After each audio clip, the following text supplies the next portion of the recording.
Today's enlightening entertainment will be presented in Tagalog and English with subtitles in Arabic, Aulacese or Vietnamese, Chinese, English, French, German, Korean, Malay, Persian, Portuguese, Russian, Spanish, Tagalog, and Thai.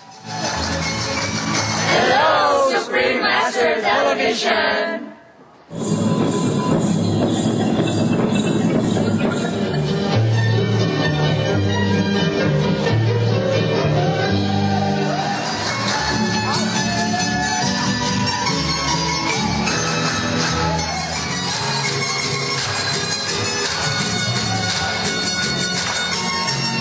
Ang kulturang minana ng Pilipinas ay hindi katulad ng iba sa mundo. Ito'y ipinaghalong mga kultura sa mga dumaong ng dalampasigan sa maganda at masaganang mga isla na mula sa Malaysia, Polynesia, Espanya, ibang pati ng Asia at Europa.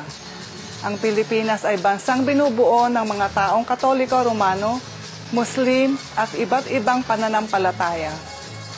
Ang ilan sa 180 katutubong wika ay siyang ginagamit na pananalita sa Pilipinas.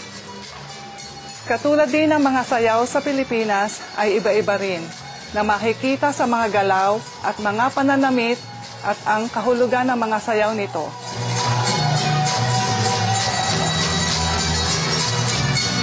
I'm Dr. Larry Gabao, the Artistic Director of the Kislap Sining Dance Troupe from the Philippines, and we are representing the Philippine Normal University, the premier teacher training institution of the country. The dances that you've seen are only samples of the many dances we have in the country, like influences of the Spaniards, influences of the European and other countries. We have Philippinized our dance in a way that our people here, or our performers or our dancers, interpreted it in a way that the Filipinos should be able to portray as true people of the country.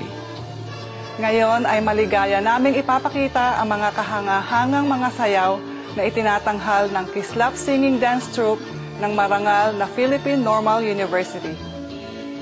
Ang pagtatanghal na ito ay ginanap sa ibayong dagat ng South Korea at ang Bucheon World Dance at Cultural Heritage Expo.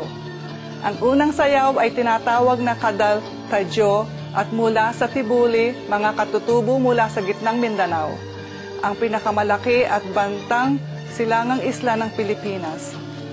Sa sayaw na ito, ang dalawang tibuli ay ginagaya niya ang galaw na mga ibon.